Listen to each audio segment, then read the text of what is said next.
Welcome to our talk, Who's an NLP Expert? Lessons learned from building an in-house QA system. My name is Nico Kreiling. Next to me is standing Alina, and we are both working for scieneers, a small data science consultancy doing all kinds of things like business intelligence, data engineering, and of course machine learning. And we also got excited of the NLP topic and basically had the idea of building a small QA system for ourselves. When we basically started, we couldn't see how crazy the whole field evolved. So basically, we started with our project a little bit before the first commit of LangChain, a library which is now out there with 25,000 GitHub stars. So it's really crazy how fast everything went afterwards. So basically, the whole timeline should just visualize that we started pre the new era, and that's also one big claim I want to make sure here everyone is settled on. We won't talk about ChatGPT and how you integrate it in your system. We will have some interesting takeaways, hopefully, if you want to do something like that, but because you will probably need a couple of things in a similar way. So we are excited about it as well. We're also planning to integrate it and stuff, but we haven't done it yet, and we won't talk about this here. Just a small remark, otherwise, yeah. So what is basically a scieneers QA? We had the idea that we want to give our employees an easy access to our internal knowledge management, but we didn't want to create like a new Confluence page or new sites we have to maintain. We basically wanted to use what we have. So basically some documents which are living somewhere online and our chat system like Slack messages and stuff. So no additional effort of documenting our knowledge, and also integrating it into our existing communications channels, which is mostly Slack. And I always like to better show something than long speak about it. So therefore, let me quickly show you our system and hope that everything works. So basically, I can ask it any question. So it's German, so basically, we can ask it some questions we are interested in, and hopefully it will reply soon. Yeah, that's basically our source there, or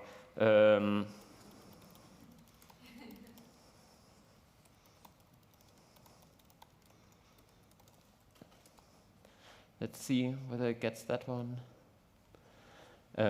So basically, I'm saying who are the developers of our internal source bot. And yeah, so he's here referencing now a Slack message from intern, and I can also click there and go and see what happened there and get like more detailed information on this.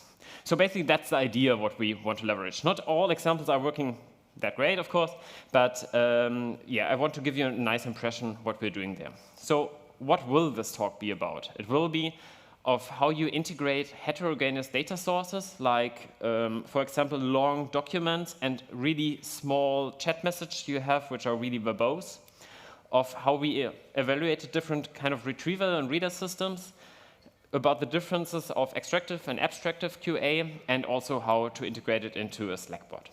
And with that, I pass over to Alina. Yeah, thank you very much, Nico, and a welcome from my side as well. Before we jump right into the details, let's first take a look at the architecture behind the bot. In order to be able to perform a question answering, we first need data. In our case, these are messages from different Slack channels and G-Drive documents. During the ETL process, we extract this data and transfer them into vector documents using language models.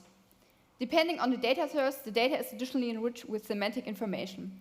Afterwards, we can answer questions by using open source technologies like the retriever-reader pipeline from HayStack. Via the chatbot, users can ask their question and we can collect feedback on the answer. As last step, this data, such as question, answer, and feedback, enriches meta information will be stored in a database to be used for model optimization. One last quick note, the components ETL, Weaviate database, QA API, and Slackbot are executed in a Kubernetes cluster in Azure. So let's go into the detail. As I just mentioned, data is one of the most important components for question answering. When using the data, special attention must be paid to the very different data sources. So we cannot simply load data in the database and perform a question answering, so we must do data preparation steps. Slack messages, for example, are very unstructured data. It is not unusual that many messages are written per day by different users. As a result, an extremely large amount of data accumulates. Slack messages contain a lot of meta information such as the author, timestamp, channel ID, channel name, and so on. However, sometimes the messages are written carelessly. There are also some messages that have no relevant content, such as images, which you can see at this picture, and separate emojis, or they contain only short-lived information. This data is spam for us, which we classify later as such. Slack messages often have the structure threads with replies. Especially the handling of replies is very difficult. So we must ask ourselves how to store replies in a database to keep the context. It is also problematic if users answer to previous messages with an extra message instead of reply. This way we also lose the context. In addition, we had some other special formats such as reactions on messages, which you can see here, and polls created by plugins, which you can see above. So we must ask ourselves how to deal with this type of information. The opposite on Slack messages are G-Drive documents, which are structured data. On the one hand, they contain less meta information, but on the other hand, they have a structure through headings. However, the documents often have very different and long text lengths, which is not useful for question answering, because all the data should have approximately the same length. Therefore, we split long G-Drive documents into sub-documents, and there are two ways to do this: splitting by a certain number of words or splitting by the heading structure. We use the second variant. This way, we also keep the context in the paragraph. Sometimes, however, the G-Drive documents may have outdated information if they are not continuously updated, and this may result in incorrect information being extracted. And it's also problematic if images are used between text blocks, which you can see here. So we need to consider how to deal with this type of information. Currently, we remove such images. In addition to the text documents, there are other special formats, such as, for example, PowerPoint presentations, which require special data processing methods. But how does the reading of the data work on the technical level? For the extraction of the Slack messages, we use the Chatbot. Therefore, the Chatbot must remember the corresponding channel, and it requires the use of the Slack API. One method of the API allows us to read messages without replies. Due to this fact, we must extract replies via a separate method. But this often leads to rate limits, especially for many messages. So we must implement a rate limit handler to prevent the application from crashing. To read G-Drive documents, we use the Drive API from Google. If you want to download a document, we can either search documents by their file name or load all documents from a folder. Since we have different document types, such as G-Drive documents versus Microsoft documents, including PDF files, we need different download methods. So I can see the handling of heterogeneous data sources with individual data ingest pipelines is very important, and it requires subject-specific data preparation. For classifying whether a Slack message is spam or not spam, we use the ZFIT model. ZFIT is an efficient and prompt-free framework for few-shot fine-tuning of sentence transformers. And it achieves high accuracy with small training datasets. During the implementation, we tested several experiments with a total of 3 different datasets. The default dataset has the same number of data points in the training set for both classes.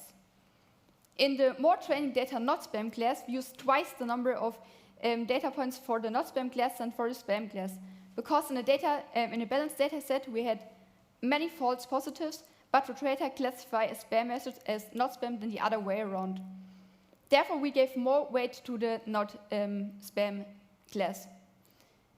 In the balanced dataset with threshold variant, we use a balanced dataset together with the threshold to classify a spam message. After we performed the experiments, we could calculate the mean accuracy and mean recall over the 5 training runs for each dataset. To select a model for our production system, we consider both values and take that model that has both high accuracy and high recall. And in this image, you can see two paragraphs. In the left paragraph, you can see the mean accuracy is plotted on the y-axis, and the x-axis shows the number of data points in the training data set, and in the right graph, there is the mean recall plotted. So we can see that the model trained on 32 training data points for the spam class and on 64 training data points for the not spam class has both high accuracy and high recall, and that's the reason why we use this model in our productive system. Okay. Hängt ein bisschen hinterher. Yes, okay. In addition, we categorize our Slack messages into different categories, such as expert questions or when announcements. Currently, we don't use this information further. However, you can see in this diagram very well that the tech channel contains a lot of news about technologies and questions after experts, and the journal channel is more used for social interaction and announcements. So after we clarified the databases, it's now the time to have a look behind the QA model. For the QA model, we use a two-stage retriever reader pipeline from HayStack. The first stage involves a retriever that identifies relevant document candidates based on a question and a vector database. The relevance of the documents is evaluated, for example, using TF-IDF, BM25, or an embedding retriever. After the retriever selected the document candidates, they are transferred to the reader together with the question in the second stage. The retriever can now extract potential answer phrases from this document candidates and create a ranking using deep learning-based relevance scoring. Depending on the confidence score of the reader's first answer, the user shown 1 or 3 answers. So let's take a closer look at the reader and retriever. Retrievers can be divided into two classes. There are the term-based retriever or sparse retriever, which based on counting the occurrences of words. This results in very sparse vectors with a length equal to the vocabulary size. Such algorithms are very simple, fast, and well explainable. However, they rely on the exact keyword matches between the query in the text. So, for example, the questions, who are the developers of the scieneers QA bot and who built the question answering chatbot would lead to different answers. Also, the use of synonyms doesn't work well here. Therefore, the development of vector-based retrievers, also called dense retrievers, occurred over the years. These use neural network models to create dense embedding vectors. As a result, they capture semantic similarity, but also have more computational intensive usage as well as an initial training. So we can summarize that term-based retrievers are a very good start, but vector-based retrievers often perform better in the real world. And an important hands-on for the evaluation of retrievers, the evaluation dataset must reflect real user questions. What's the on laptop? Nevertheless, we tested both types of retrievers and combined them additionally. In various experiments, we found that a combination of both worked best for us. The advantage of combining the two is that we now have multiple views of the documents. So it's better to select the top 10 retrievers from the top 10 documents from multiple retrievers than to take the top 10 from only one retriever, because then we have different views of the documents. Currently, we use 3 different retrievers: BM25 as a term-based retriever, a vector-based retriever for G-Drive documents, and another vector-based retriever for both G-Drive and Slack. Adding an additional retriever for G-Drive documents is very important because we have many Slack messages in our database, which you can see in this plot, and therefore more Slack documents are selected as relevant document candidates. However, since the most questions will be related to G-Drive documents, we always want to include G-Drive documents in the reader. To implement the use of multiple retrievers, we use a pipeline which joins the results of the retrievers and gives the best 10 documents to the reader. The number of top elements that are given to the reader can be changed, but this will have an impact on the performance of the model. After we selected the relevant document candidates, the reader can now extract potential answer phrases from these document candidates. And the reader is also available in two common types. On the one hand, there is the extractive reader, where the answer is extracted from a given context. This allows me to determine exactly the source from which the answer comes, and the labeling of test questions is very easy.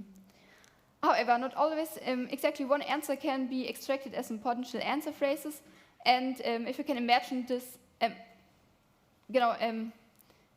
and therefore, on the other hand, there are the abstractive reader, which generates answers from multiple perspectives.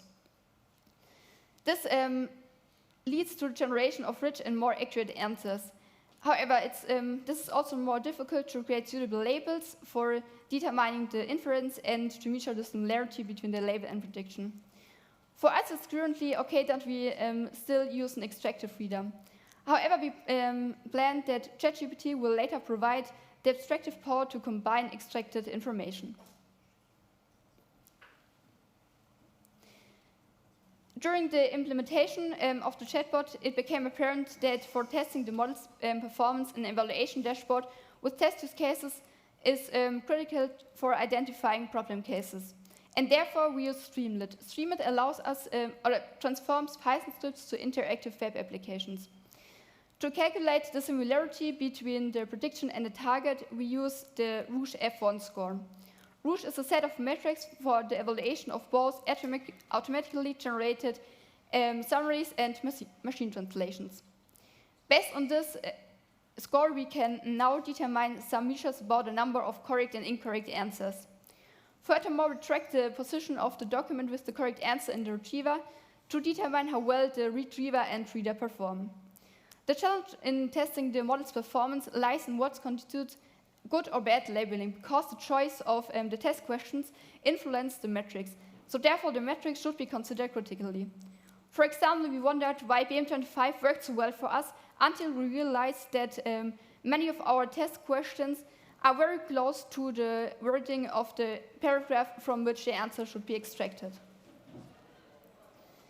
In various numbers, the dashboard also includes some visualization, such as, for example, this plot.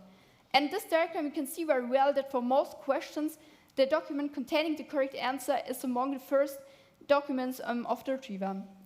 This is very good because that means that the document with the correct answer is given to the reader, and there is a realistic chance that the reader will extract the correct answer. Any documents that are in position 11 or higher will not given to the reader. What we're still missing is an interface for users where they can write their questions. And therefore, we use a Slack chatbot, which is integrated into the workspace from scieneers. Users can ask the questions in both direct messages and channels. And when a user asks a question in the channel, the chatbot must be mentioned directly to prevent it from responding to questions that are not intended for it. After a user asks a question, the chatbot answers it by making a simple API call to the QA pipeline, and the user can then confirm the answer is correct or make a correction using the buttons in the chat. For the implementation of the bot, we use the framework Bolt, which is recommended by Slack and allows us a quick start in the programming. Among other things, the chatbot reacts to so-called events. So for example, if a user opens the direct message with the bot, an individualized welcome message appears, which you can see in this picture. All the communication, so this includes app interactions and events, currently run over WebSocket connection, which is called socket mode in Slack. Bolt provides for this purpose a socket mode handler, and the advantage of using socket mode is that we don't need a public static HTTP endpoint, and the development behind the firewall is possible. As I mentioned earlier, we use buttons to get feedback from the user, which you can see in these images. And if an answer is marked as wrong, the user has the option to give the correct answer. To give the correct answer. To store data, we use the object relational mapping technique, and to mapping the correction to the answer, we use the timestamp of the answer from the bot. So let's summarize the most important aspects again. HayStack and Weaviate will work well in Punchable. The handling of heterogeneous data is, with specific reprocessing pipelines is very important, and we have also seen that very different document lengths are problematic. G-Drive documents should be very well structured, and we need a filtering and downsampling of the high quantity but verbose select messages.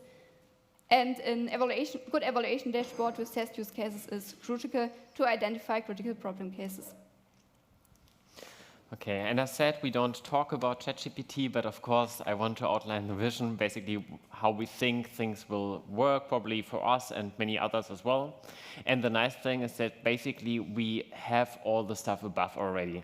So basically the data-centric work where you have like your documents, you need to run them through some embedding pipeline to create document embeddings, either using something like Sentence Transformer or maybe an API like OpenAI or Cohere. To write them into a vector database, that all stays just the same. And below, basically, we just add like a new endpoint in front, probably the default OpenAI endpoint, and then allow it to talk to either our extractive reader, or the other idea would basically to have like a retriever which gets all the documents, and then have like another API call to ChatGPT or something to give it the idea of, okay, please summarize those 10 documents for me regarding this question, and then to hand that one into a final one to basically work with the context length. Yeah, that's basically our idea for the future, and we are really happy if you have some questions for us.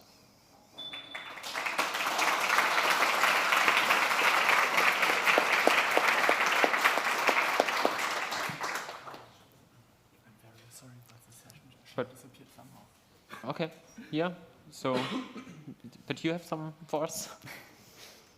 How does this work? Okay, so, did anyone ask a question on Slido? Okay, I can't see it. I will come to you.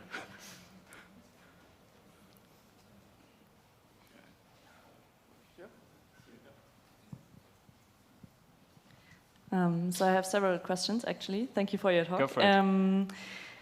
I was thinking about, you said that you have images in your documents. Have you thought about including them as well by using an OCR and then including them to the document database? Okay, so yeah, the question is whether we're talking about screenshots, because OCR probably makes only sense there. I guess that might get confusing rather, because those are rather screenshots from like the document or like different pages within Azure or whatever. And if you include basically all the text in there, I guess it might be rather confusing. But otherwise, we thought of basically getting the idea of this image to basically say, okay, this is a screenshot or this is whatever, and to include that, yeah, that would be one definite idea, yeah. But we haven't done it. Okay, maybe a quick second question. So how often do you update your document database? So do you update it regularly, or? Yes, regularly. So basically we have a runner all the time who basically calls the API of Slack and also of Google Docs, which runs, I think, every 5 minutes, and just checks whether there is like a most updated timestamp, and then yeah, we'll update those. But you have to be a little bit careful, for example, for the documents, which we split up by the hierarchy. So if the document changes like completely, which doesn't hopefully happen that often, you might have problems with your ID and identifying the paragraphs again. Okay, so thank you very much for the nice talk. I have a question. So currently the question answering chatbot works for German, right? Yes. Yes. And what it takes if you want to make it work for another language? Probably not too much. You basically have to switch to a multilingual model, which we will do anyway if we go to ChatGPT or a similar one. In the beginning, we start, or basically, actually the embeddings are also already by a bilingual model of a German-English one, because basically it was the best open source we found there on Hugging Face. So yeah, We could even try it in English, I'm not sure. Yeah, but it means that you can already borrow some of the components of the German boat for English, or you want to, you need to make it from the scratch. No, we definitely don't need to make it from scratch. Basically, so there are two components which are critical. One, creating the embeddings for the vector database. That one, the embedder has to be multilingual for that. And then also the reader basically has to be a multilingual trained model. And aside of that, nothing changes, I guess. But is the embedder agnostic regarding the language? Yes, so basically it depends on the model you put in. And if the model is multilingual, it's agnostic to the language. Okay, thank you very much.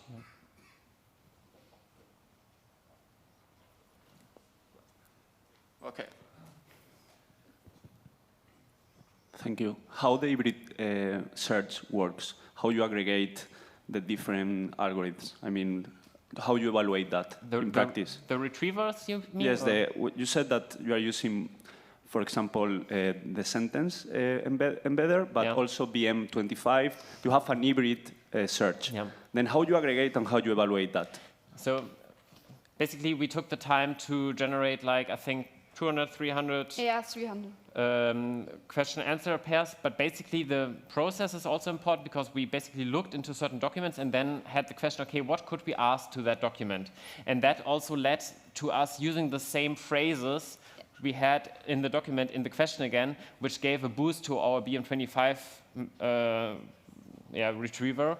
And with that, you need to be a little bit careful. So basically, always evaluate it against those 300 test cases we had.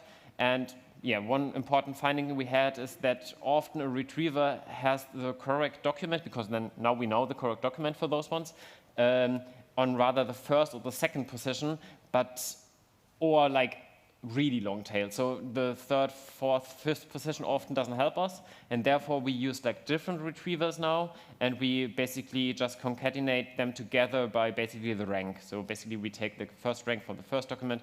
There is a already prepared component for that in HayStack. Yes.